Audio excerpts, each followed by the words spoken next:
tere chuja ajan bete do kula ngaji no teka tafin tek minindi a chang tagwa min ya datin mata loida tan metal gay maka bakane ka ton ni na ka bot ki na gay ka ki na bot ka so I don't think so ne de teka tel midin mede gujen go ne de taka taslo an midin mede rai te ka da matatin ku ngaje do ro ngode chuja mengo dora mengo de chuja mena point ba ngode chuja tala mal mitaten and chagweke almost 1 year. Chagweke almost 1 year. Katega taka kon ki atata ko kon ka social media no ishiang matede. Ishiang mogwa. Ki ishiang mijak. Shaland ka sha video ne tongwan kana long wana ko wunu wana ka man chaka gwich. Man chak radian gwich amene video gan tin tongwan bo te la gor ko. Video ne ken chaka gwich almost 1 year. Cha video no ko ba kon man ba chaka gwich. Cha video no wunu ba chaka gwich man chaka la gwa kel ke jaga la community dan jara maka jall te kara makrwada cha ka table and community dan nan kula community nuara cha dagdor jara maka jall cha siang metal ka nur community ki metal ka culture and connect inshallah nuara chanen shariat ti shikon ka de yor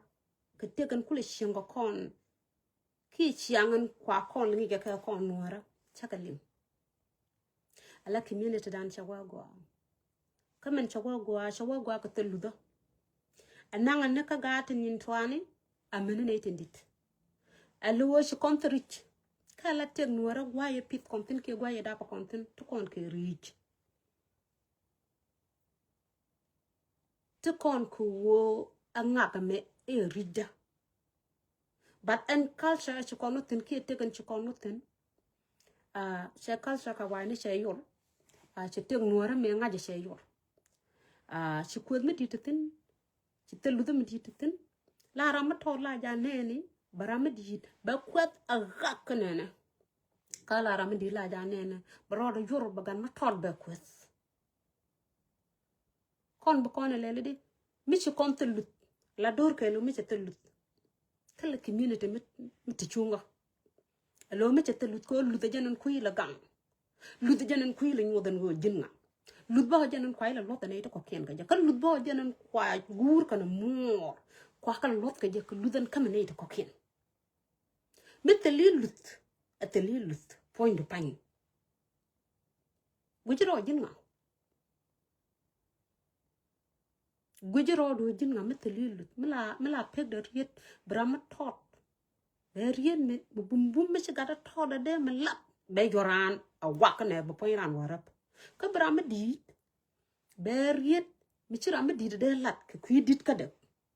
be jorgan ma tot abgan ma tot ngar community dan ngoda te shunga push kon ngoda pujo kon ete de jalke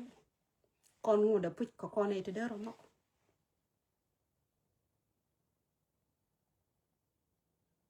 ngoda puj jalke jatin ngoda no jatin ngoda met kel jatin ko wote luda che jian completely ka community dan che jian ka ne tin chwala nuara che jian ko kon men atama chak ne no gwa mi chirana de tek ko wut ko wunu bo chak no gwa mi rana de tek ka chak cha wor ka chak la lat kan ka bel ko tu a ngwen rei ku di ka bat te la wor ka la gan ma to la ro da ngo je ke rien mi gan ma to de chop ten ke culture no re me ngaje a mini point culture ka waina kon ti kon trich kamo kon la dop no wo shi kon barar e kiene ne chi turu ku cha ku kap ala ka waina to ken ke rija ko na mo chi te ka waina to ken ke rich ponyo rija to ken ke rich no de ran la ran ju ge de kon te ke boundary mi chi de kwan ka waina to ken ke rich ala rija me la jela ke chet ka men to kon ke rich ko kon ngót để tự tin chiến cái mình giấc đỏ rồi dân gà thì nhìn toán này ra mình thì đã quên tại bộ phơi ran warap gà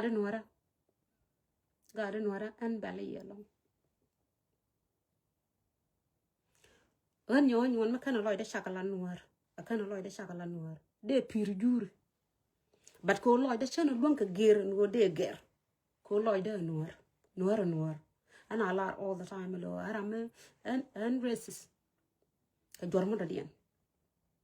bat ga den wara gwa ndu yene itina tama ngwana dorong re ga jak de chop ki chuk gwa den ndu yene itina tama chi ne blo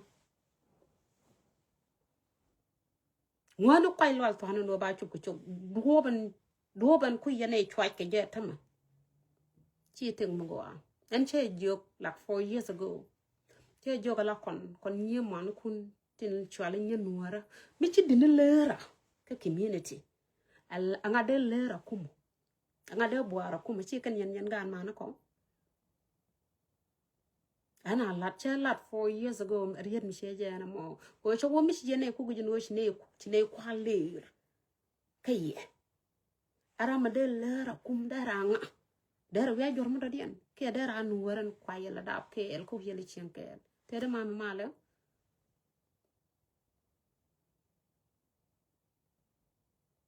amu chune tal wado lo na kaye an che jobo ne 3 years ago che joguri no kon bene wo ko jur bine ya wada ga bine yo no ga jur bu kwa en chwala nuar be chu dot be chu pak be chu tel completely patel mi chwala nuar che jogo gori no bi ne jo jur cha ladje 3 years ago do ga nuar isyang mi jeng tere mi nyudi na ne longo che jo kono kon met kaye có con miết cái gì mới bây giờ nên ngồi chứ có con miết cái gì con miết cái gì đêm này ya gạt rum này ya gạt lằng này biển nó kun thân kun này giật thật đó mình rồi đi mình đây giờ nó có gora gola darang chỉ sáng với tolot cột con nó rồi chẳng nó ra một quýt như quýt đuar gur bây quay đã gắt ở đây ngay như vậy này ngay giờ gur kia ngay giờ mor amu shukoro dan ngay ka social media de ngay nyoto kon wikel ki eta kon gwakel nga jimi de ran ade kula de lo hay myself nga jimi de ran ngay ka je long ku jina dor gwari nyon ban ka kwajina dor gur enimi de longo di yo kwet ka je ki enimi de ngay ka je long ki live du ki te du men de kwet ka je ko kwajina dor gur kwajina wi lo gur no te ku je ci social media ke Facebook ke kono mat gwa kel me cha kon mat gwa kelo ci jojo pujun go gatu ramke ene to talk ki gatu ramke wi chat ci kon George social media cha kon real ka cha kon way cha kon real ka gwan go cha ci kon to lo dan ki kuin wana dan ci kon ngach ci ma la gwa to lo lot do nuara gadu nuara kon go kon met kaye ci yene mo chiyo to bombom te kanay pit kaje doro manako ka kanay da ko je ci yene mo chiyo te kanay chol ka doro manako me bane doro kun ci ko mo pat yo da de nganyo cha ka yana lo glu ci on mi chwala ler gadu nuara joge ne ci on mi chwala ler có con cu này lơ có đâu vào là thôi này có đâu chứ có uống thì chết cái gì bây giờ anh em mua chuyện mà can quan này chắc cái nào man có quay đấy bây giờ là mình guard cho đã có Facebook ông ấy chỉ tự lưu ông ấy chỉ quan lòng này cái gì nữa chắc là lôi không một quan là quan các bạn gặp chana no joga bukon ko gwe nyok te kon ka banjor ton ala sure tin chol yen ne keke chine deserve gade no re chine deserve kon met ke ye bana lo all the time kon ke ye mo gor yana mo pe tiang bne wo ko jur bne ga jur wo nonge bu kwan chal nuar babat bi jan afkas ne bi yente dun ku jino ke yan ngane mi jan go yan period mi ko wut la ra gu jan wo yo wut ko gat ke ka nuare ka shek da nuar a jan kut la prat ka jamo ko be ngaji yo wut ka teng nuara pani la wut loy da tet ko nge jan wo kana no nga ti gwal gwal wut la loy da pat ka ja mi she ja na mo badan way jo yane ka ja bene pir bene wara jur ala nyekuntun bombom te ke riet kan te deran kwa dop ka ke bi ka pir ka jur kan ya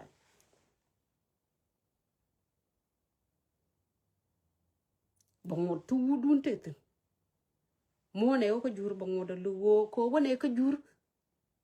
ko kon dun yen jeng ne la ne de talot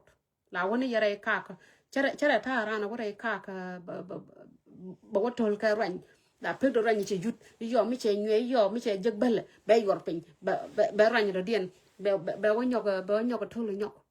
yo be sil mi ce jeg le bel be ñoko yor pin do yitte nga yana go jeno ran mi ce ram ci jana mo dero lo je juru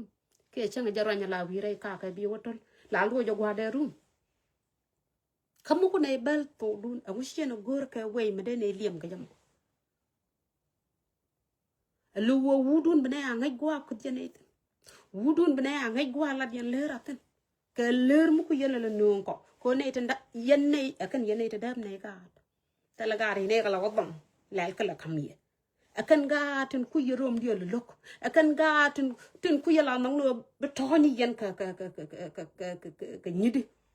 yo che ruwe yo che lan mo gori je no bi nyogo te jal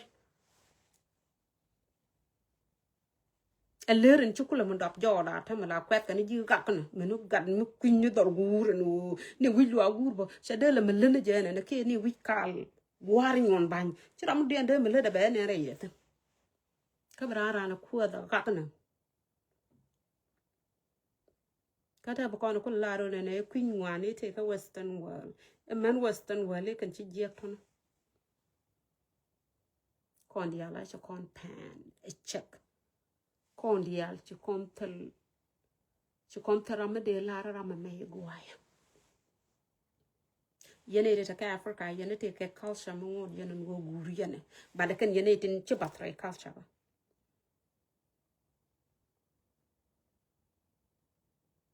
an che jog mu yen gunu to ala wunu to wunu choro jane man hurt la gang no kut ande nyi man kut ka jam ala yen gunu nuara yen ko la lem kal wunu juru biya nana te da biya nana nyi ko ke lir dan wode yen kula gang na kal dan wode yen bo aran wi yen men ci ne let ka ye gade te bo ar mi ne let ka ye ko dem ne ya gade te buar mi ne let ke ko dam ne yaga chek la ja kwet ka dab de mi cher ku ne cher te talot chek la ja kwet ka dab de ko dab agor you know bene kanak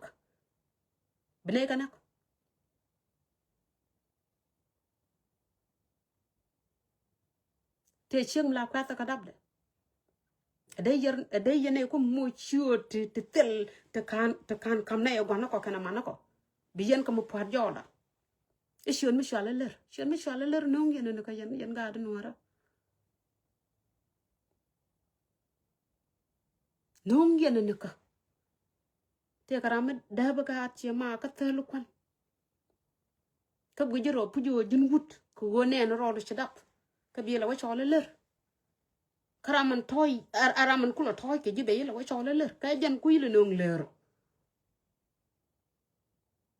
ko kon chinero da ka ko te da mun to ko men chankel ka chit ka men chi anda mun dap ko bo ajan wen ba ajan do ban ba ka jan do ba ko kwai ka jan ba chien kula mtane ja do blera mela jang nyama na ken kuma lay ne ka ler kan nyat jana mala wuni jane kan nye mane kino kumo chara mala ne ka ler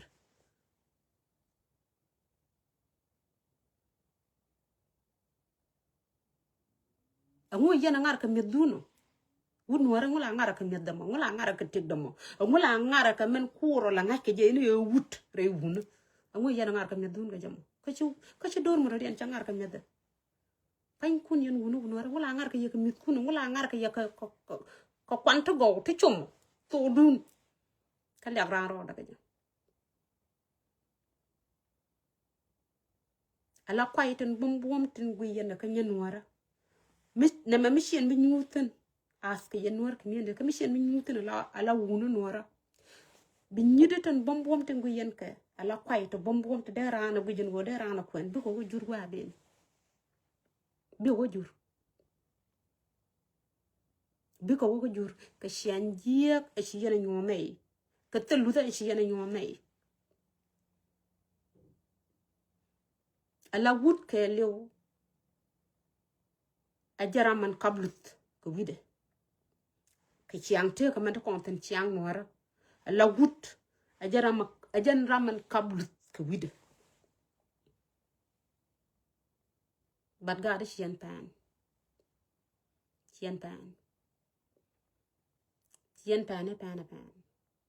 ke telut milel jena la kabane mor kab yenu obi yene kut ajana nana jeke yono kab yenu obi yene kut buñ mona me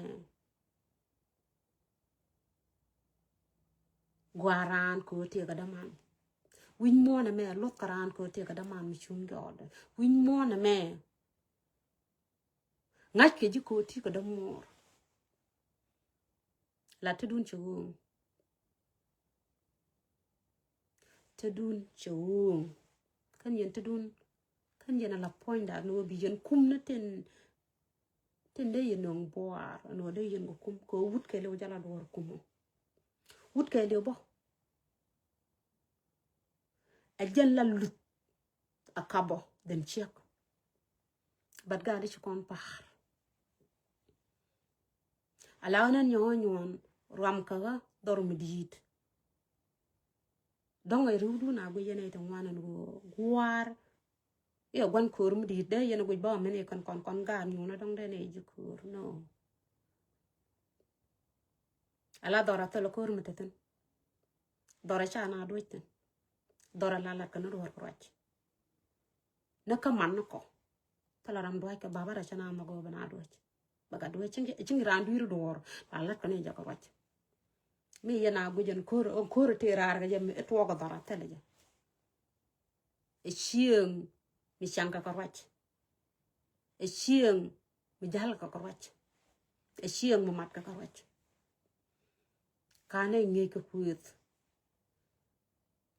ka kuit tele ja na ka gada ko amina kon yide kane nge ka kuit en wo mi te ka mi loge bi lada ku ne gwar raro tep badin wo de ran ko ben ka social media an bi yen mi le te nyan non bañ mi dem ko social media cha dem to ko tele ja kane tele ja ana gujen wo tele way mi de ran te da ngak je ko ku jenu lo agwar ke ku jenu gwa piet ka tin ka ku jenu gwa dap ka tin ka de rara mi na yor ko kun mi dit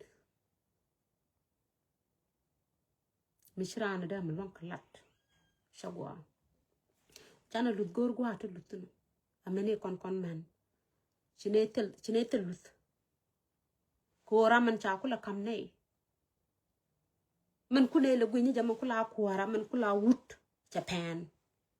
gwi yanen go mi wut mi chapel ka kabane de cha kama ko do yiten ka ko kende te jodo to ne de ka man chung mi wut chapel ka responsibility cha kama akwara ko eno be shek be ti de no baga ka ti mi chapel tin do yiten kan dress to no kon group de na mo de ne lo shungwa ko duor cha duer na karaman nyaman kune de gwi man kula kuar ko yen kay ko kon bene shokla ka yen kuar ka ne ka yen la kuar to no ka bo me cha kam ya masai but yen fail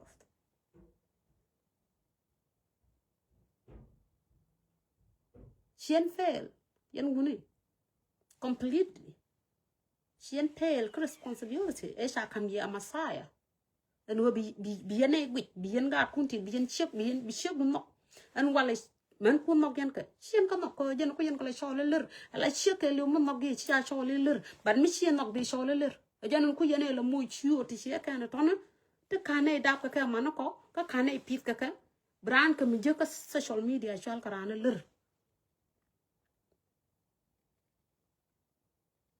Because yen pale responsibility and shall come ye Messiah.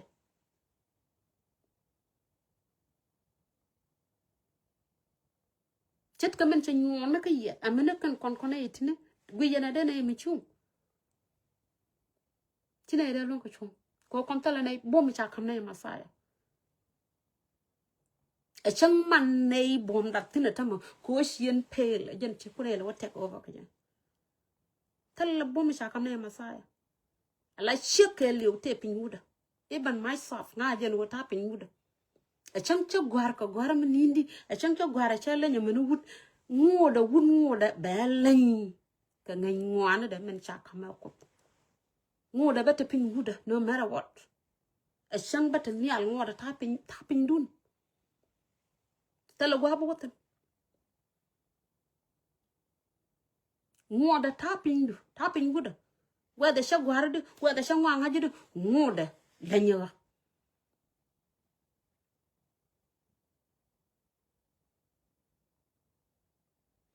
tana lut no ka community dan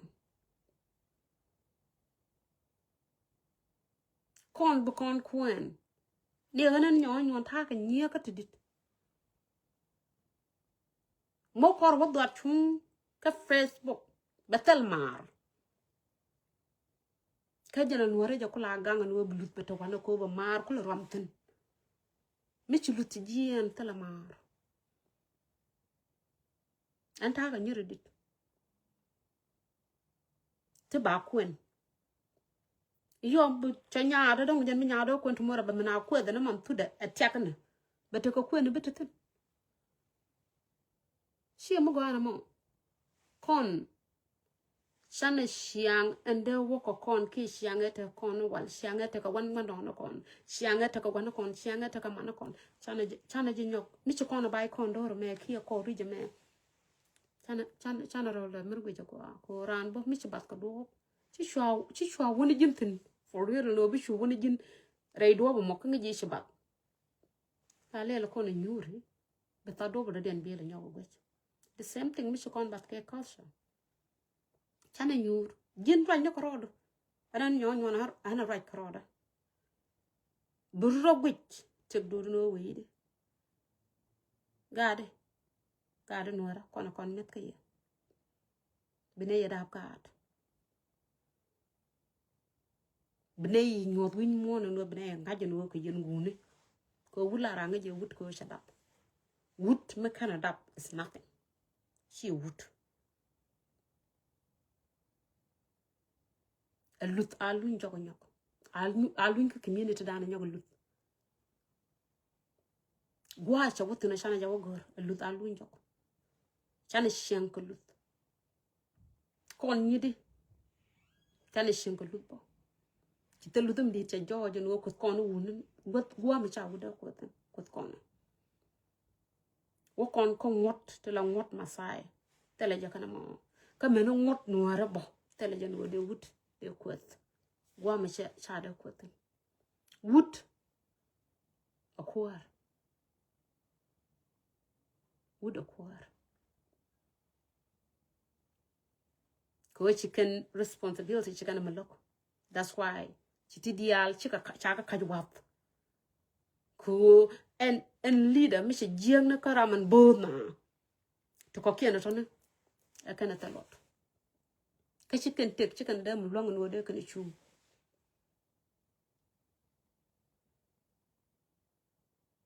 ala lam di beta ka community da mi kon bi nyura ba kon ngui lam di beta ka community da nan community no wara ne babantin enyidi ka babantin me no wuna ka babantin ma ga tin to ane ala shangu da alun jok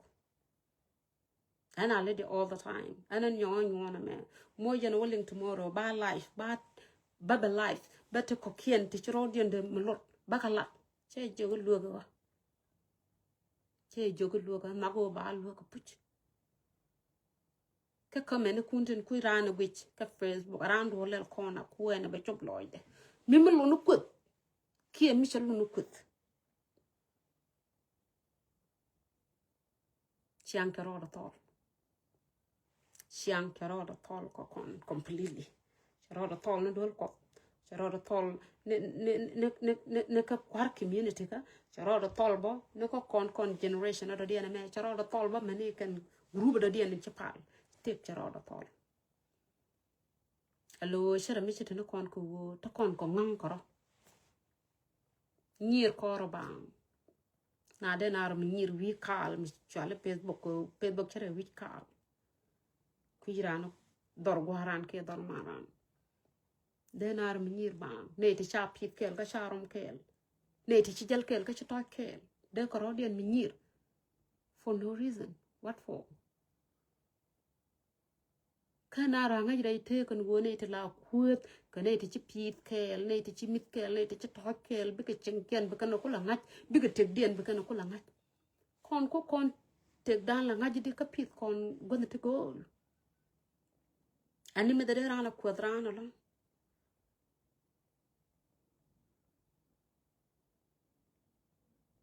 ani me de rana quadrano la ana gwi ne nan nyo na me kwaji man de ran put ka joko rama ka ne pit kel ka ne chen kel kwa le kudmu ni ko da ko la bara la kudmu ka wa kara la nga jara mishin pit kel ram mishin mit kel ram mishin yin kel da toro jara man de ko ka jara man de nga jitek de rami kujine karashia mana kujine dor gur ka kujine dor mor kula men lo ngade no bi kwet kon chane lut gor lut mitie ko gwa mi charo da barten mi de nung tin de lo jok ajen ba community dan be kula lead ajen ba community dan ba kula lo go ya mitelo kon lut nothing community ma ba zero yendo holti ni twane aran la kona waka Facebook baruran la wa check en gora ma ramde ro do lot ko de kwet wala sha de kwet che joga shan kan ka wayne tikin rich mi a culture ka wayne mo yin tuna ke culture ne tambor tikin rich ka way te rich badan te ga shi kono kulu me je ka Facebook ko la ban ka shi ma ko cha bala wana ne yete ka wayne ko cha bala wana ne den tek nora ku kono le nung ne ka ko ne me boar la wa boar bugan ma tot barama dit ko da hak barama dit bagan ma tot ko da hak gan ma dara dap lo kon ci kono rit ka Facebook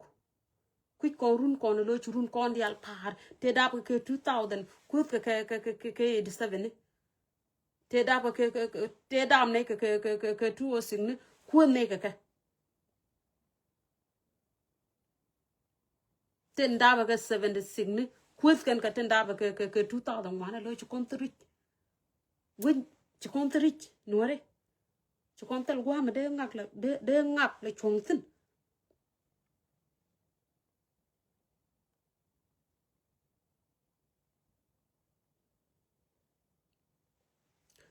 teria de gwara la ni me ngoda tete ka chawa mille de nore ka chawa jaram nyam en bi kon nak ka jaram nyam en bi kon mok ka jaram nyam bi kon kwet chawa bat bi lede ka ku go ajen chodan ku la rom ke chodan ku la kap ajen chodamo bin wala da ka ga shi bala da ka wona ne te ka ma thong ba chol ke te ma thong ba nyodo shi ran mo go kon chana lo ire te ka mende kon chinga mal ke gade nora la shode shi yene mi jegwi chara shode chol yene ka kon leere ka katine a chol eler tale kwin mara kana war en shode mo kwin man ko je ngai kani shode sai dab ka je shi shode yen ga kam ne wi char tene lo je ka jok wa je yen ka tene Shine deserve. Shine ka deserve kan show di ala tan. Shine ka deserve ka ye kan show ti jek. Tin you den ka tung kun. Ala wut ka le la ngude chung ne ka chan chitin di ala ta ga ka chi ka jek. A wut la ngude e wut. Wut la ngude e wut. A chan chi gat. A mythology chiga mythology. Ngude tell me be dignity wuda. Tell me be your watch. But the time right now, guys.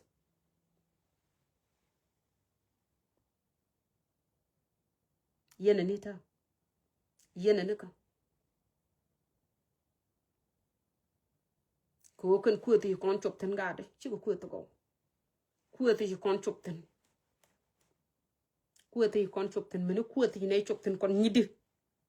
Tin ku nei ya ka ke chi ko to go. Ko ku lam. Mi chiran ku ne puch. Ko roi ko. Darana ngajan wo ke lam la trejo. Ke lam jek.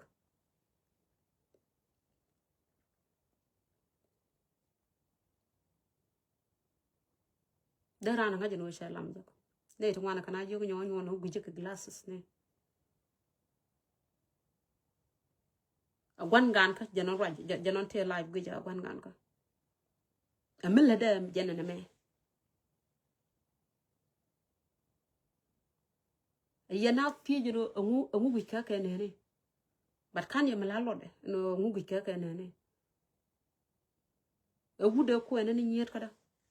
Ja guje ta guje ka le ngarode.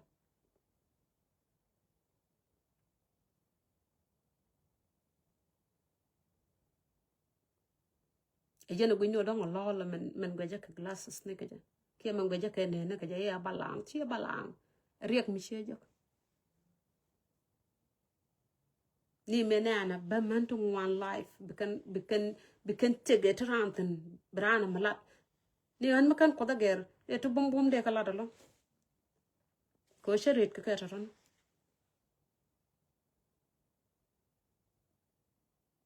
ba me pele ka chokum ngach jen go ba gwan gan ka me pele ka je chokko da changa je chokko da rit jen go ba me pele ka je me shelet ka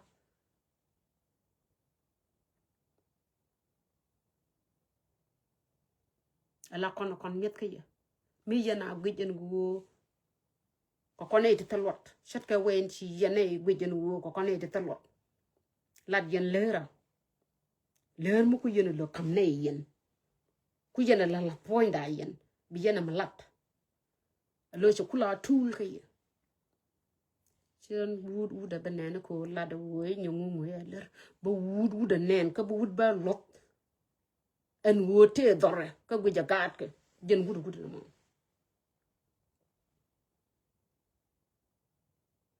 chuun mi chro da bar ka tel ka look responsibility ka no ba gat ka wit no ba gat ka pit ba gat krom chi wood ka chi man hot chi wood ka abang. But please,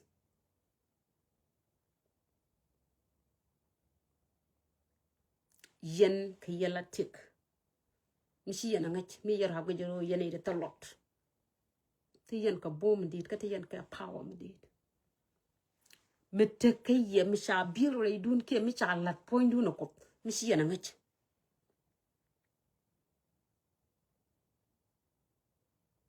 But ko wo shi yen look and wo bi yen chong. Ke bi yen gat kurom. A yen chi pale ka ye. Yen ta ko ba nak lad yen nagda. Ala tishi yong. Konde ne yong gad nuara. Konde ne yi chuju. Konde tishi ya dab gad. Chira da man dab gad amenu belu. Konde ne ti je ka ye. Ko shine ya dab gad. Chine wudu nyo da no ka yen wune. Te dap. Te mat kalak. A jananda wo de liya ban kora kane.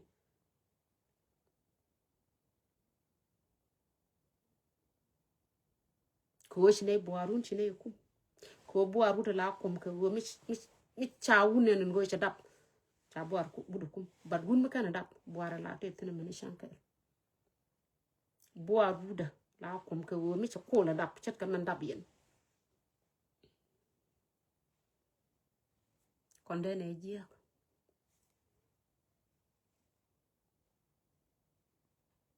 karam kula chia ga janda budo wudan ku yen ga to ko kele man dap ko kon dap ya ton kon mana dap chat ke melan massage no yen men Jerusalem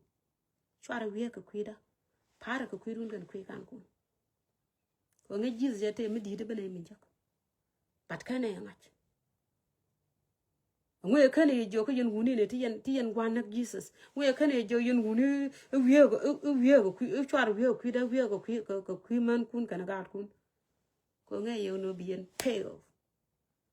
ko ngot e ci ko da kam je eno bud be chiang ka jakel ko ram kula kuar nat e kan yen wuni shiro kula mi jagala ne de talot ku yalla na te chak yuang na gen man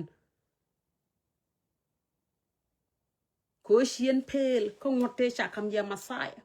en wo but be chiang ka ja ko mi shien pel ten cha men ena ba no bi nang na nei chi lia da cha met lot chi lia da cha met simple do yitin win mo na ma ke le mi chi man ko bara atin cha lat ka wuni yen ka te tiak ta yo kan yen nei nam ba ne ten bi min kai pin ni ko kon lir gade nora please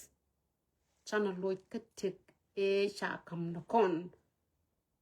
okop ka channel loy ka tek e pit kon ni amana kon kan kon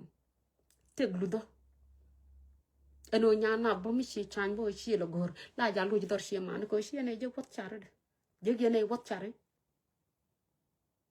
chi ne je wat char je ne dur ti charan pit tin ka charan yu tin goa ran kan man brana wonang no guan cha kot ka char ya la ka be mi jai tach be wonang dor chi man wa mi cha pit tin ka charom mi chi nang tet ka dia ni yo bi mi jai ni jata je lo cha tamale do ko kon de ne tamale do ka dem ne yagat mu kum ne yene te de jal bang juda mene chankel ban mitele ne chek en cha kula kam yo ko de yana na la buro da bujin wo dera ran bota tele chek mata joda ke tele chek mata ko ke tele chek mi chakwen de jina ran de ro choli jin wut en goy dun kana man dun chi kon la tani yen kula mi jang ne la tul mi yana la ro kon lir lo shi yen man nuore shi yen ko gwe ki nyir nuore yen gujala useless te tella mi jalga ka ki tella mi te ka ke ne te dab ya guys wake up kami chine ko tolot e chine kwa ne te tolot e chi ku yalla ne lera kwa ro dun dab God please dab ro dun God mi baloin ke ye dab ro God mi shi yen te da bo shi yen gujin wo cha te mi tolot dun wo shi rande te kel ke chek alo ku gwan kwa ro dun dab God kwa ro dun dab God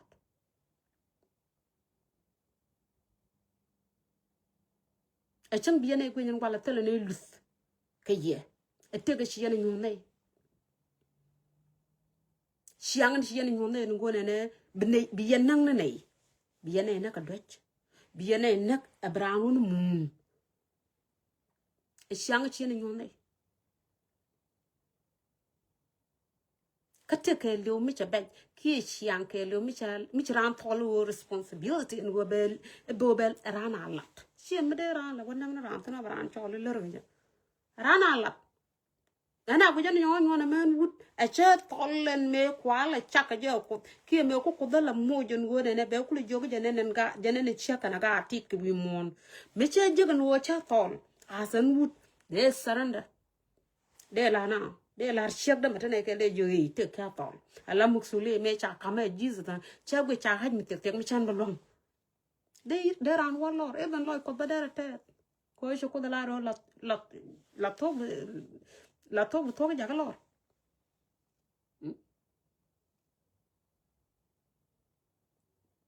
but ano and look and tol muksuli ka then wode yan lana je ber clear ku yelo goro nak yene angu bi yana jakta no shen mi di bata community dana me noare gare noare shen mi di bata community dan noare ne me kon mana daba ala lamda taga long de yeri to wan jaka ka bad mi shi na wi yen kwena ka bible la bible la ba ma ala kon ngodan cha kam ne en wo mi shran ji di yen a sharam mo tiech ko en wo le ni ka do de ko dalin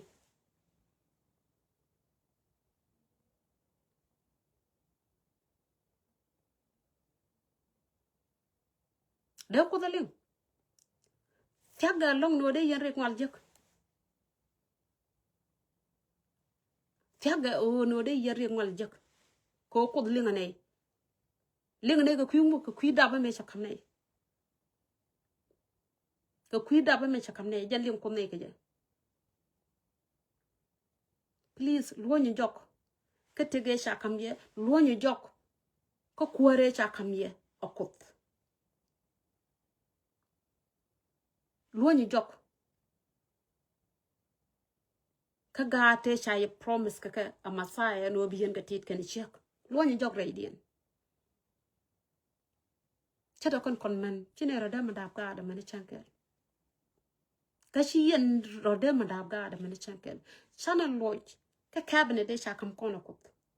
chana loy ka tege cha kam kono kut da minute tege shi man do ne ja chianga ta man do no kon kana kwa no kon ko wana kon chana loy tan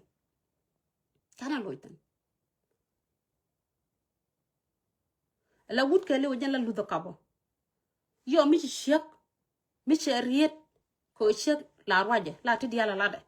mi cheriet mi talot ki riet mi la riet do ki riet mi la riet ko do mi che yor bu de shol meeting ko wut kabalus lude sha kama masai kuare sha kama masai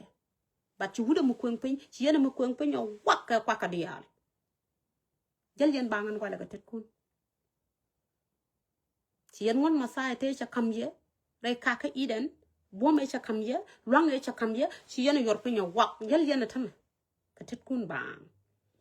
ka biyere shole ka yen uni la wula ra shole wut mi pit gat kan nyamde kan shegde jala wudo ko ngon nuara amenu ngot kot te konten ci wut mi ta kam chien rom jaga shek she wut it's nothing abang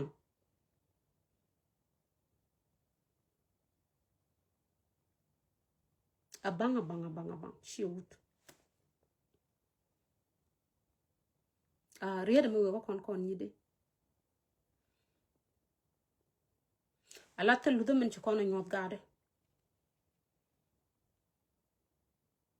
shagwa ala kon pin wuda mani chankel ala bible me rietin chalat ke riet to dorar ke riet tek wada chan to kon ko bom ndo den mi chama kam kono wan jeng ne mi chup ma bom e chuko da kam kon ngode be pele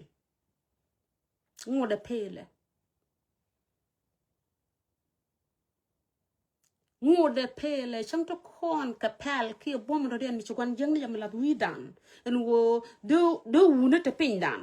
ti kon na blom for real la de ni ye to kon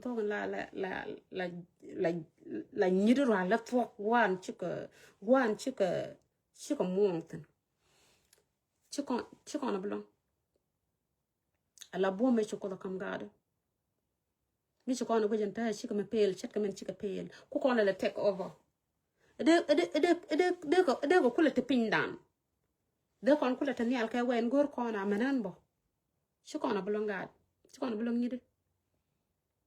kon boman cha kam gade okut shi mor kama jaga shi wut kama jaga shi nga okut melanyi ko bom michi tega beje me ko cha te ka tung wan ti kon wa radian ti chirara gu jelo jala wudo ka jala shego mi chiro gu jelo jila wudo ka jala shego goro binyur na ko point panya binyur abrak ka char ko ke abrak ko loido alo ko chag ji la wut ke chag ji la chek mi ngi jelo ko chag ji la chek bu wakka ngote shakam shek okut please alo mi shikora mi jek ka western world ke Africa an wo shuk de kon wuni len ko bom shikon ko blen ko bom a mitre riena ko ka telam ka ger mu go kon an wo de kon tan yal ka ke de kan ko le tapin shikon balong ko ongot mi telam bi jager kie riet mi telam bi jawoch kon ko kon luak ka ke sa kon la pingien akot amene culture norabo shek chala pinguda ko chabo ne yete kawaine culture nora shek chala pinguda mene te ko bo te shek chala pinguda ko shigade shika responsibility shikana look shika gad ki look ajanan ko ko la wajang na bom ki kwar mi chugwana je look shat guru bajal katede chukon le chukwan please chana ben got chung no kon chana ben wat chung no kon ala masaya shagade shaka kamlang mo che ugu no kon chaka kambo chaka kambo be kon te pingian please chana watch kariyat masaya ka chana lo kariyat gondo no kon no te shek te pinguda ba chete pinguda ku ebo kula wa thaga men kule jalwi de shijan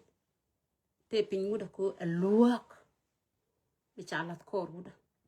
bat ko shiga da piyo ko shiga da shiga piyo please chana riet kon to let kon ko wuni chana radian wich a cham gan ma ton me take 10 year old ko gujiro ru jinti ga 35 ke 30 ke 40 ka dole tor mo take 15 ngode tipinde ngode akwaru ke riet ko ngode ndole take 15 year old akwaru ko e wut jan bo me shakam ke bataka gwan baga tike akut adam ba tik ko ngotte shakam ke tege shakam ke ka yaje sha jogo janone sheka na ga tike ba adam tike je bat kon chana lo got chung no kon alo changwi kon ga lo shi ka talot ko kan ko kon lo ko rom gad kien tikan ka lot ka masaya ngodo tikan ko bom ka masaya changwi kon gune lo shi ka talot ko chi ko kon pal gad kien ko kon ko rom ka gad te gwan kien murum te gwan kien rom ga ke ngodo tikan ko bom e sha kam ka masaya ngod bom den jata chana lut chana jala bona ka gada akon ka chukut bella mdi be woni yo ka gan kon ala pan gad kon ti chicken ko kula da kon bella mdi be no ka ko mu ku e do gan ko la te ka lam mi chi ku no gwa reiria no ko la te ka ti joiro chana riete lat kon ka kete let kon ka gade chana ka tit ka chana radian chana ka wich eno ke riete binu no kon mal ke riete binu no kon rik chana radian wich chana radian wich nya mare te ka social media ten kot gade chana radian wich mat bu ko loy ka gad kon tele me bagade jek bu ko loy ka gad kon gaten chukon ko rom ka chukon ka pi the bech te tel gwan kien to gwan kien te ka murum ne run ba loy ka kon chana re rieno kon te lat kon ka kui jet ka loy dan ko rom kon ga te te gwan ken chana re rieno ken la chana ka gwe yen dol tin yen twane tin dene yadap alat luda ka kot akel mi jiak along kilo ko da tet ka ja chala lunu gur kan mor ko ba je pot bite bijan mi mor shi gur da ba ka shi mor da ba nanga ne karaman nanga ne ka ni mor ndi ne tin di ne kan ka je bi ka de lot alat luda la rana moje shen ke la rana moje tek mi bej mu wo kuent moro wan jeng la rada ro ko ko ci te luda shi nyop ne ti la diesku yen ga tuoyin kay ko ten ko yenay ko ne ti jek yen kay ko yen 2000 tin talam hik arana yuro rien mi yuru mor ko do mor ga kne kada ba ji ngi ji ka loy mor ngi la ra be je grek e yela dor ala shek mi shlo ye ji wulla ri mala jege but wun mi shlo de ji ala je loy de la lo de no gat ke but en point check kan dial ke wiye ci masai jogo chwar wiye ko kwida wiye par ko kwigan kun kan kwidun ala riere mo bumalo mi sheka cha wiye cha alat ka doro wut la wut dong tele je wotu mude longo wut but en wut cha sheglong yen gat nyin twane tende ne yadap murar we yoro no ba man ba kwet ka bloiran je brare ge bitegran ba tek no bej bi sharan ba shiang no bej runa chang jen shiang wi joga ba shiang mi telepon ma tare ko ci ka duen kan chen no de kwa ci ka duen kan kes ne ngodi kwa bu ko kwera kay yo wa to ci lut please channel lut mi tot channel jenung ray community dan channel lut mi tot channel jenung ray te ka dan channel lut mi tot channel jenung ray shiang ka dan en chiang content ka Facebook lut te ko lut ajan kuti diala tono la kap badan go mi chukula wa no kuore cha kula kam order a masaya a kop mi chukula no ane jen kon to kokien to no de kon kula la no talam de kon lon kala talam de kon lon kala gar no ala kun mi shala le gor yeno bieno go to do ne ka yen wunitin dit amene yen to kokien ton gor ton guru wunu to kokien kod mi chwale ler bien woy todo ba kwai kuntu wand kana long ba ka watch reite ko dun ba pus kuntu wand kana long bi ka jian ba ko jego wunu to ko ken janga jago kod mi chwale ler kan nyidi nuara woje ja to dun pus kun kana goy kun ka taslo ay dun kelu ba ka nang nyam dun ba ka kamunu to ko ken lad je wi dun go Chi joke ne 4 years ago, 3 years ago. And we missionary ne te talwat kiye. Jene kwa ler kiye. Jene ten dab jene gad. Yen wunu to rom ne gad kun. Angai rano pujete ka gan mishwali nyu ngak. Ka bi jene mu jene missionary ne te talwat. Che joke lo mish jene ngach. Ran la ja kom ka daman ala damor ajala bor kwa kuma damor jala leru bo ajala ja kuma bo pat yen gaada nora yen lemne jur kal leb yen ka kal yen gaada nora ka tini ka leru ko ka tini ci ka talbot ci rañ ko lut atona tek nora me wala loiten siang nora me wala loiten ala lut mu wata calm down betun wan kan long bi ko lut mua ta calm down ala tel no ka magor ko na jame mo lut wo ta tin bi no lu njok ba mar ba lu njok ala lut wa no rej no ko lut jen kap ti diala ton lut jana ti diare ajana ti no reide ajana ti jal ka reide ajana ti nyat ka reide lut jana yent diala ton mi ci lutel tele noko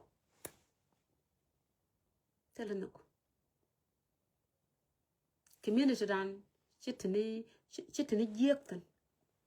chitini go chinaro nok ka ta me da kon mong ro dan ta me bej ata mu guru bu kon jal ke le ta mu guru ne bu kon yin kon dia den chu kon bu kon kala ka table bu kon ka wich ngu chu kon ngu de rela kam so guru brama jal ka jalo kon ne ti e song wa ka binti u cha de lo tok cha de mo lo tok no ra kon ne ti chu kon mo ka tokel mi len ko ro ka je dor mi shwala noir chuk dor mi bless dor mi cha put okut chu kon mo tokel mi bu ko ro linga ja wara na ka panga cha lu tok ngu de ko ro ko lo ka je chu ko ro luk neka gisis no kon jël ko góole ci koro lok naka kwar community jël ko góole ci koro lok naka panana kon jël ko góole ci koro lok naka use chale use dol ko jël ko góole community ma chongot tele community mo ngot chungo ala community dan kon e din chwala nuore chongot chungo completely ci gisis no kon ci koro den lok jël ko góole panana kon ci ko rodé lo jël ko góole ko skanaro go kon bok jël ko góole ko skanaro yud mala bo jël ko góole ko skanaro jukuma jël ko góole ko skanaro tala noir community mu ngot mi la yana go jira ci ko non go mi chung mu ngote ka an ñoo na me so go jaka kan dia tala mu ngote ka ci liwa noir community point noir community ci liwa ala me bum ko kon back in the day me no ko ro ko jël kon kel ko mit kon kel a jene ko la bom ka dor mi ci ala noir la noir wanter la ja joje minute badan wala lon kon no ba kon ji teran jojo no yaay ka no kon tej yaay kon tej ku jeme yaay kon tej ku jodo de na me ka tel ngo tel no ko ka tel no ko nyir nga ngak please guys biare teka me to konten rey teka me sha kon chak tin ko rey teka me sha kon chak tin ko kon nuora ti jel kel ko to kel ko miskel biaten bia nuora lu njok nuore la jel kel nuore la mit kel nuore la mon kel nuore la riek da taaj la kel ala nuore nuore lom ro korwade nuore nak ro korwade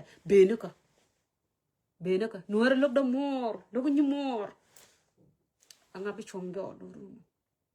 anga bi chongo do mo mi wi lok an mo wai lok anga bi chongo do mo ate nuore lu njok ajane ci kon tel diet janar yo kon e pe boko kon cham kon chuy ko tele lut kane rey nuore la te ke diem mu bu wak ba ho duara gan nga malen me jiagam agan nga ba ho gan ngungu be lariet atama te ke dien wak en bane raman na kon gwan taran en ajene ba yor mi albo tek bida kon jak talaja ala doran chenwan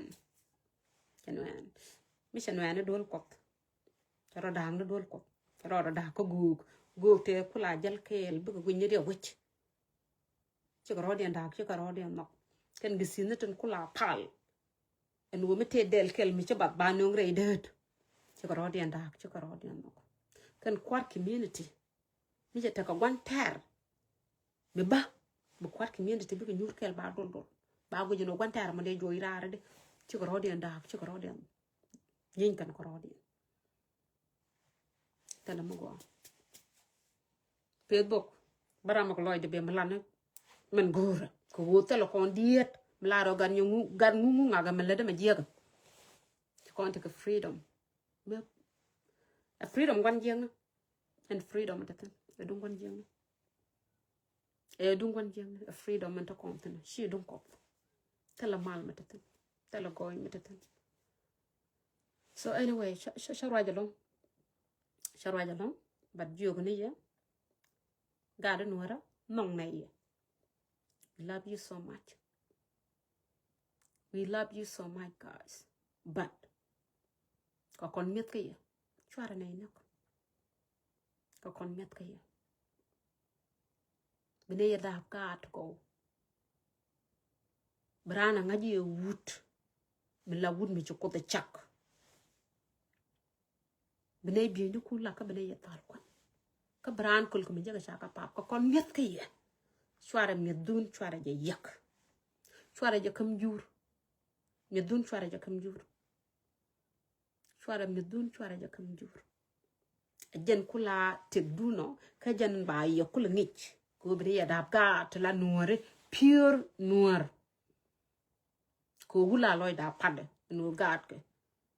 murai ka ko tong nuora ka nuore jen gwa rana nga yo wut mi shwale man hot shu wut chaloy da dong me te ka gat ti gwel tala yo ala nye kuntun bom tin guirana no de ran kwa mu bum de ran dop ke de ran juk ke siang chi yana nyot ke kundu men chi to ka social media bi ko juri kan yal be serious bi ko juri la da ne ye tok che joga janan nyo na ma ko loy de cha la nuar dong haram chen bo juri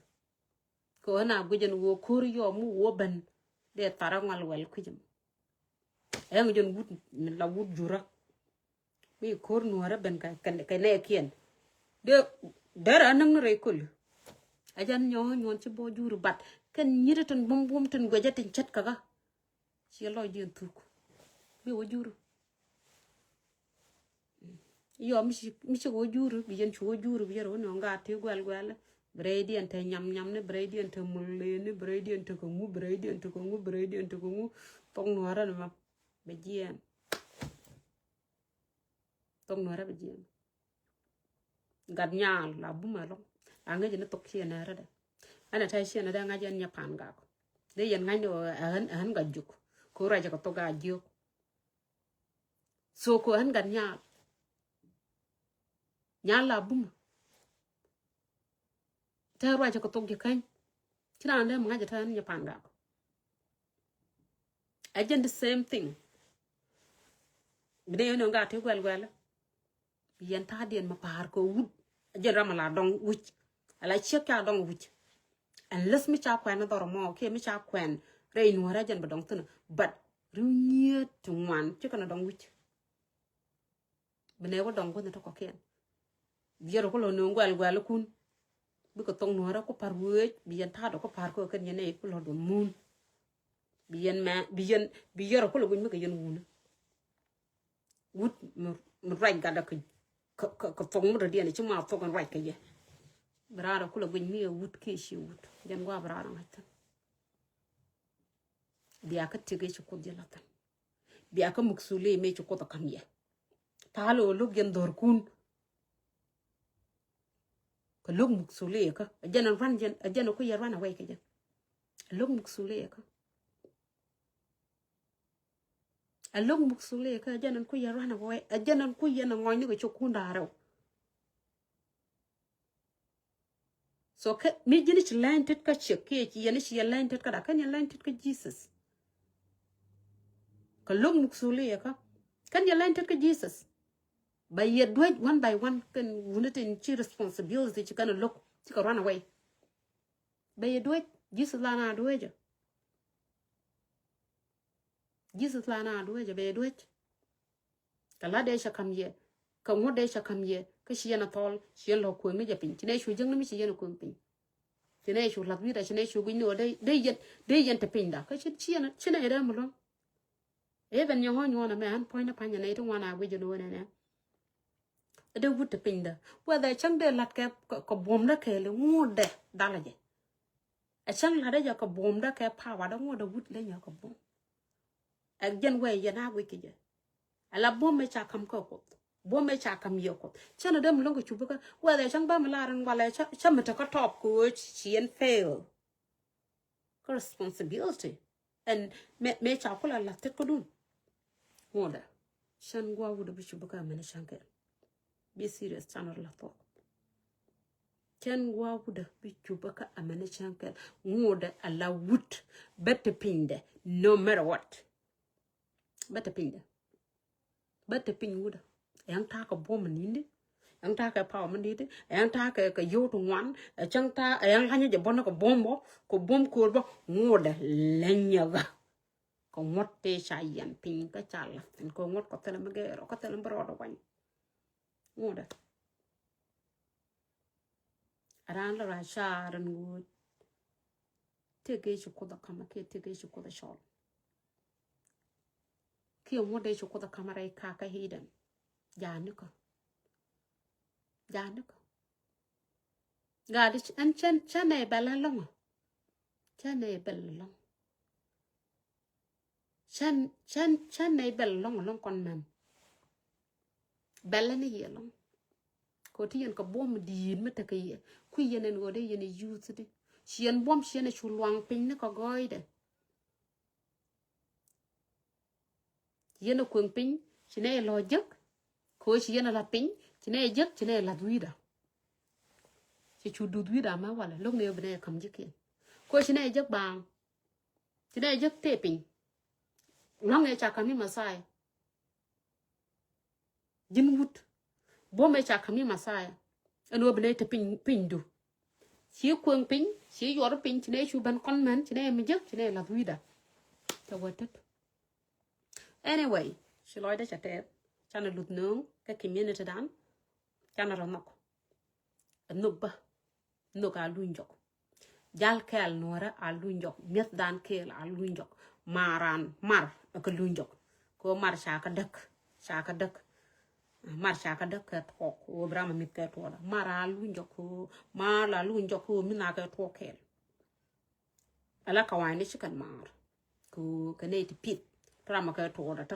to ala kon war culture pit kon lo mit kon kel ajan ku mal taten ka jan ku nok le taten met kala na nong nok badan lo bram mit ka tanda bram mit ka tanda ban ga ka mit ma ka tanda badan me pia tar war ni William min ne ka to kel ko kon wane dong de ga ti 20 de mit ka to kel ga ti 30 de mit ka to kel ajan nok badan me chika wairo mamatne chira mata ka tande chira me chu menyo lode chira me chu mong no rode selfishness chu tene jen me do bram mit ka tande nora lunjok amit wi to ka a luñ ka tek nora ka kalsha nora me pis kon ka je ka me yan ka kon ka mana kon ka wana kon a lunjok sana miskel sana jal kel sana ngar kel so be blessing no kon tin ci gwan jeng na ka ngar bi ko luñ jok ñok bi ko ñu luñ ko one table ala wuni to ngwan na kan long ta right now dor ken da ka kwang tala ma den ka man to ngwan kan ba dor ken da ko wo ken te kan wi wuda je kan biya wuni to na so shana luñ ka tek nora lut alun joko community dan I want to quick care da den lo binaro lo ka Facebook ba alun joko nore kene te ko binaro lo ba nga ka je ka male mo jen gan mu je ka alun joko go na ala dor mi chat ka je na me woj mi din mi chat ka je na me man ko contre den Facebook cha de jal tel ram luong na tan ber en luong na na ke bible ber e chang luong na ko ngon nuara mela wun mi di la be baga an ma luok ka melat kana but she wounded it ba chu chu dwal ko kat kana panken pankut kana panken mi chu we ye joro do wi nyu ngu luok tek na jit nu go am sai de mi tek please lo nya jok e chang ba ye kut ko ter ye ni shundun kri ye ne nei endora ma che dora ta ne shabat completely kwale ku gat ko bi ku le pegde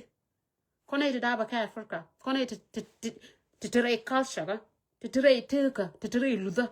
te piet kare luda kana nok ka shoro man pal jora ba ta dor ka gat ko bi ku le pegde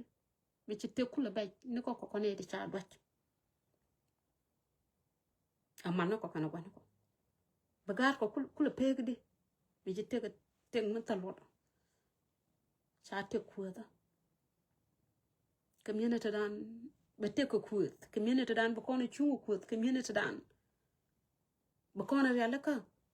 ko kuot ba jal kel ko kuot kon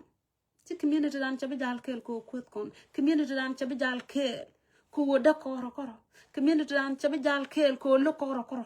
ci jan ba community dan jal kelo ku kon destroy ni ja enough ku kon destroy ni ja enough please a community alunjok teng nuara me wala lunjok nong nuara me wala lunjok dal nuara me wala lunjok bakon kula dor bubum chet ko gwan on kon please guys anan yo nyona merun mwa be life a ling yana kuoda please luoga ka yada ka ko no ma chitek nuara chitek da chi culture a chang ka wine ba chi culture chi te ka wine eno brand ba life para ma dim kut talaja e shiang wan jeng no magoro ba tek dan destroyed ba tek dan jar ci kon ba dal kel ci kon mu mit kel ci kon mu mon kel men goro je ba community dan be dub ba tel chun mi chwa noir no ga lu njok ne ka gisis na kon no ga lu njok ne ko go kon no ga lu njok ne ko kwar kon no ga lu njok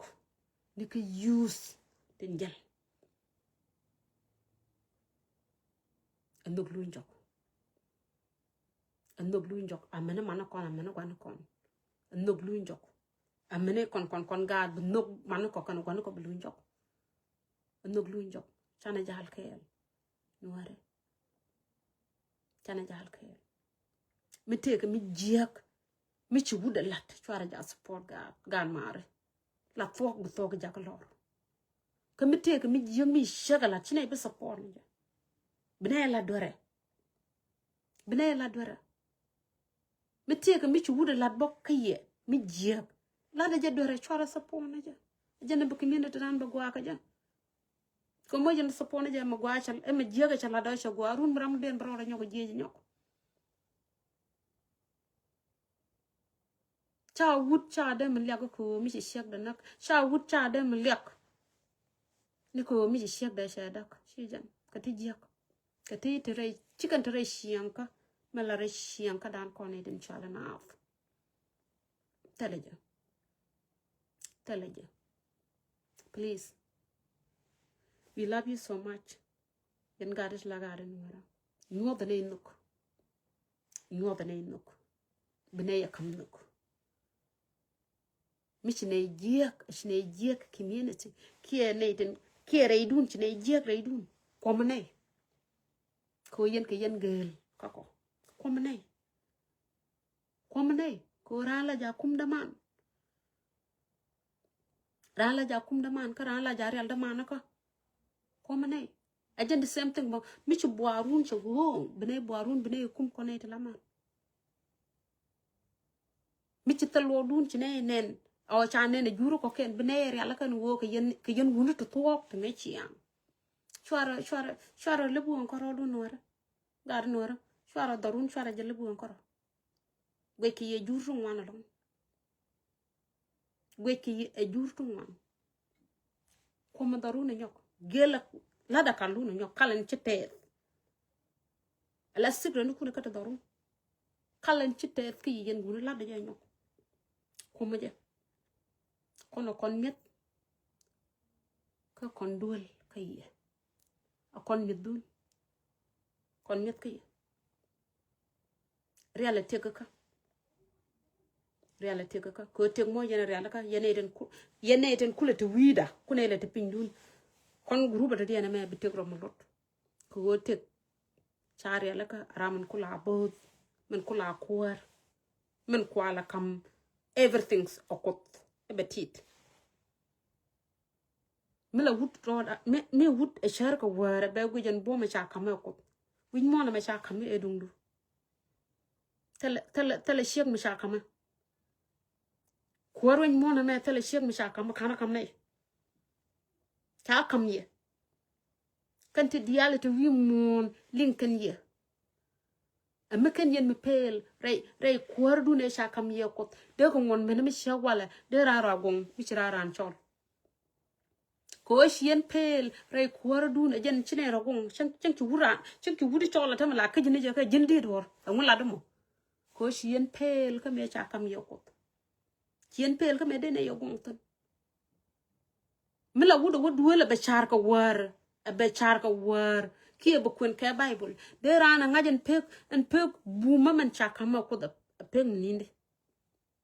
yene de chaka mun mo na men wo bi yana rwaj ti dial to wi mon amena le amena juaj amena gad amena man be ka te pindun yana sha na morana sha te kan pindun ka bum dun talam bi ko bom ko talam ge tala ram to kalwan kan e kon men de ne laro ne bomuda me sha wut cha kam bom no biti diala tini be kanyin ke e ba wuch taram daro lon ko wuch me wuda shar me ke yen guni puju iran chara be gujin wo win mo na me chu ko da kama chu ko da la tet kada sha kula mu kun na ka chu guro mu tie jino na wut charo da mu tie yen chero mu tie yen guni en wo win mo na me chu ko da kama e chala na tet kada everything mol pingial din nal dial jen kan dial amana gok kan dial te kan pinda ala kuareno tiraro mutijeno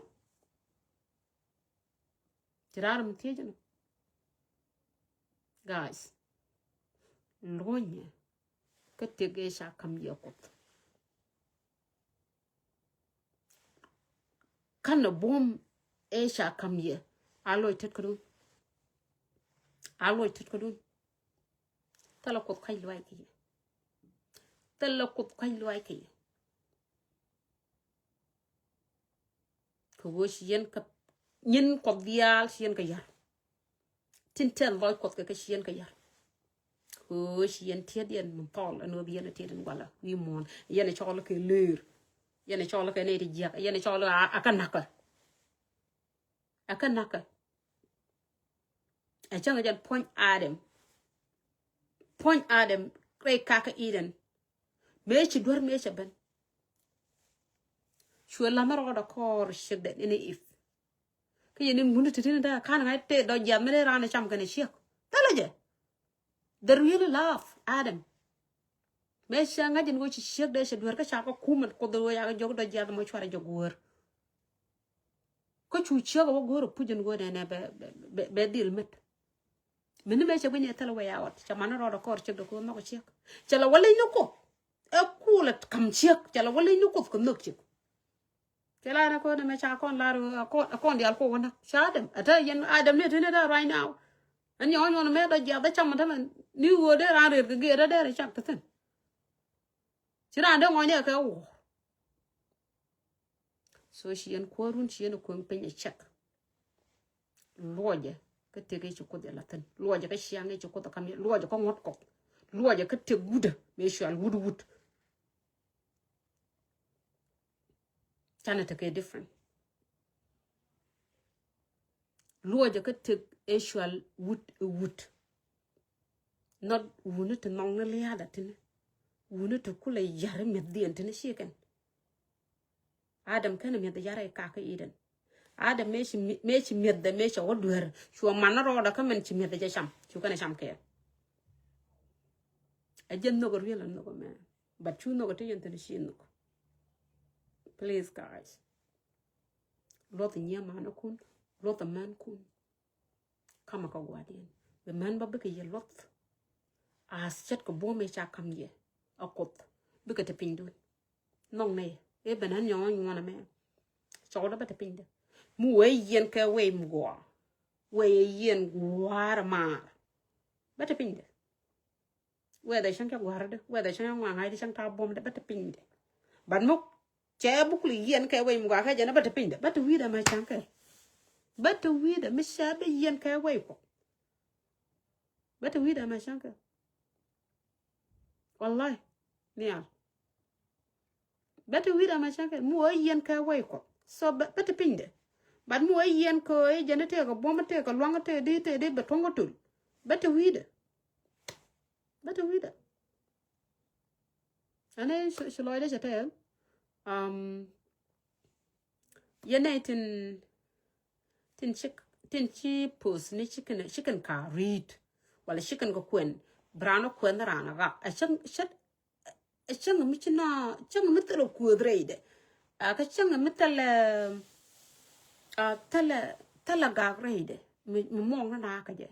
bien reid wora woriok bien kudu no reide please guys taga kai luaj mi ran pus nen mi dol kana tok dol kami lat kana mi yektin ana luega a chi man rolatin please guys please une lo ni jok gan maro lo ni jok yentel kwai ka yen wona ru dun dial ko bi yere tight bi yendon yentel kwai ci kwai nuare ci ka kwai nuare ci ka yak ci ka kwa lo ni jok re te ko dun bi yen kwai kun bi yen ka mi nyoko to ko nyok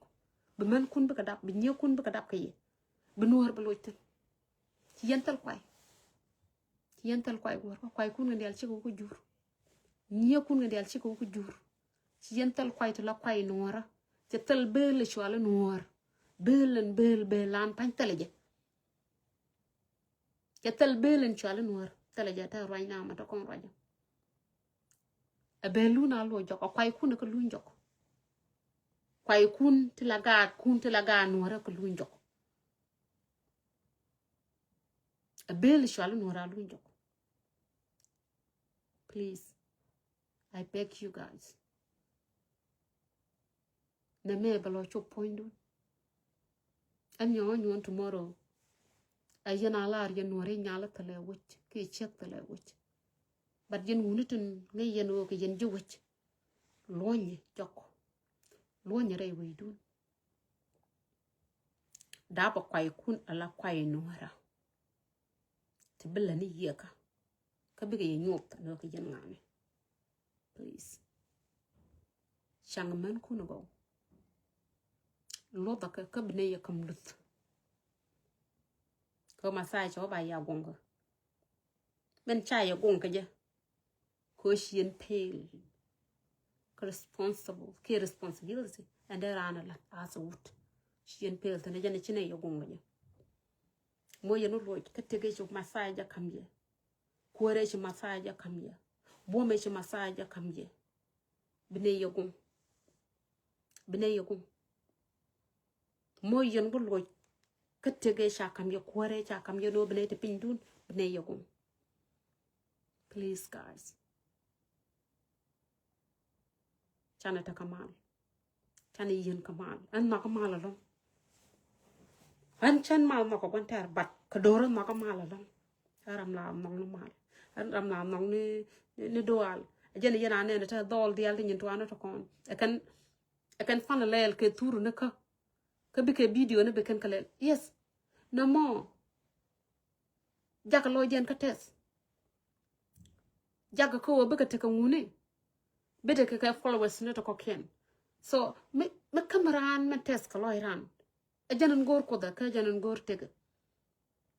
so yen tour ne kanen en ran pose jaba pan le tenen check de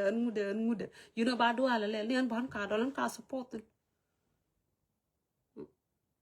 Koran ke lu mun makaji la thing to dal kala ka lat ke kuidu la fan te ba do la ka lat ko kuidu mun makaran bad mi chara mok telefon me de lel ko kuidu tel touré do me de pose me de jogo lel tan jene chiene len pan me ci gan ma tot me la kada de da bando le pan me yo ko da ka nena cine dial ko ga cine dial tin gor ka ci ga ka dol ma tot lat ko de o moy de ka kod la bi wor ko ran chi perfect ran chi 100% even myself chi 100% they pan ran la pen every day me shang han shi dur che jo malik che jo the problem atama ne de ngaka wi mon man kan ata jinde moy rek me ci rol la tan shi mo ga gada jinde dap ko dum te mi ci ne ko rok ba dara mo na banga kuwa da na bang for no reason tala mi ne mrom ni jan bala jana la lenga ni shoda tala mi ne mrom tala ka me chan ko wo te bo ngu mi chro yor ko de dira mo sho wo kwa jen wo be yidi ene wan jeng alo chi lo wi ne jan ko to kun mi di jor ko ene ran yo ja ka kwa attack ka chago ko no ra bu ko ra gang ka ne te la gitaran but kon no ba kon jal free tala ramba pa da ngak tala ramba ba go ra ngak ba moy de ka ko cha ngak yu kan ala gan ana randa ra ko cha la ran an public speaker ana randa a ko de tala problem na mo as long ko nga je kana la dan mi che jana mo tala problem alo dun che chira alo dun che je ko long mi chira na la rien mi je ka Facebook my dad cha la ro mi le de nuara ka ngeji no jël ray maaj amene liado that's true bi jaray maaj amene liado ko ramen mission wor jego wonene o ku la de kan wo ku tegdu anu wo ku tegdu o ku la ta puju ko ku nuara la rawal ho je la bantaru but ka shodo shala nuara tala rambi woch ka tala ka chana bo karam so bene mat pok me bene mat whether noga ja wala loga ja ngune kan ay family ngune kan ay jikal ngune kan ay jugoch ngune kan kon family kala mo so mi cha ko daran shwara ja nanga personal shwara nanga serious al talare kanoko it's nothing kondra is nothing she big deal ko chana nanga la serious ko jentel luta mi ci lutti jien ajan ko nyata ten mi te ko lutti tele ko mi de but ko ci lutti jien ko kondia that's why ko nganga ko ro ku rich ko na gut kan te dap ke 2000 sing ni ne ba pin ci kan ede ko kon manakin tin dap ke 2000 bo ko gor ko but ko tek which mishi dordit lati janta la ta ga mishi dorshidit rei which ke rei community ke mishi na bak ka do bande chot kana jente ga la ta kana so lo du la ko mishi rana la re mi je ko Facebook don't take it no ne de ran wa pet ke je ke de ran yo do ka ke di jogo bai le ne chagwa o kwet ke ko sha la no ba no ba la da ka sha la no ba de no ba gut o kwet ke I'm happy telere ene shlo ida tes no I love you so my gosh ma ka yelo kare lo aida man lo dama je puch anu rien mi shalu ma ko do shiyo ne ne yogo me ka shiyo goje yogo me ma ka ye ala nuk mi chokule jek mi traida kat nga je telam bi jogoch en nukan nong wara ka je telam bi jogoch chokulu wo tiang go me shoka Africa anu nung nuara ki nub da ko nuara sha full tele mi bijo wan ka tele mi bijo goida iloida barom men liada anu maka ye puch maka ye reala kwai kun ka ba man kun ka ba gad kun gweje ke kriek gweje ke karam kwantar magoro dala ke nghe ta kẹo chana ngoạc lạt qua kẹo chana rồi luộc cái Facebook em mi chia cái lẹl cái bố support này chứ anh ấy chỉ nói để cho thế mi thì làm cho nói để cho hurt I don't mean it no nói để hurt là đó mình thật rầy loài đó kia mình rama for almost a year cái tiền của giờ chụp con một tên mình ăn bao cho tên alagan anh gak kana bat gag đó là gag của gug thì là gug nuara bat chi gag mi de ne chụp ko ku gag mi bene ro moy keriet so bat siene wonen anu ya mit kel ka bo nyok ka bo mon kel ka ko luwe gana ke o ne me shagwa chan long na ka sha la ro men let kana mi je bat jo na ke lo me ba kut gui tin wo na moy chiran chara na matin ba ko ba do ro so jan gwa anu ya te ko but ka disagree ka so naga ka I love them ka gan maro re ye ko gan maro bo kre community ka gan maro bo krem ka na ka bo so I love them all tana ro lu no tana ro lu jan bi tek bu ko won nyam ka jan shi loy da shate hana an nyo nyon bay ane ko mala atakel ka ya yo bay ya ti de yanwara nuk alu ni jok nuk alu ni jok re nwara nuk alu ni jok no ga luñ jok jal kel a luñ jok mit kel no bina mit ko to kel a luñ jok guys I love you so much kor mala at kel ki lo ja te dien penye dial tin chungbo ka tek nora thank you ke hard work and chienin ko war ka jen wona ne biyendor mi shwal nora biyana gam biyendor mi shwal nora biyana gam kor mala ayamo je sharto ko tibi nong no nuar kwa kel ayo moja sharto go tibi man nuar ayo moja sharto go tibi bon ne ka dop en bne wo re mala ka jan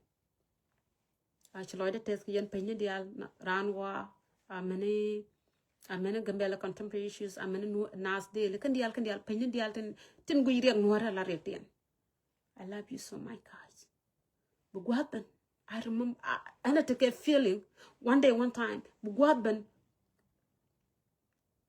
and betok barar ko bugwaben and men be bloiran tet ke be laro me choro la latin me chetek dak latin en go kana bang bugwaben men bi yen tok dol ko yen penye dial tin care ke tek nuara bugwaben bet yen tok dol ko je bugwaben bo men bi yere ngop one day one time tako ngaje no bu gwab dan bi yere nyoda no brana ngaje no nga ko te le jen ke no wo chaya bangat ko wo mi chaya ngat mo ki yere bo akan yene den ku yala gang na ka mo ken yere so baba da la re noir mi gu jete noir ngi ji jel re match mi ci ro jego no bi reg noir bi kabala jin ngi ji jel re mai ke jel re dit my dad la de jeni jel ran rey lit bu gwaben men bi yel war rey nuara kaja ka bu gwaben bo ko de mo chuom en ter yene nugo nuari e ka freedom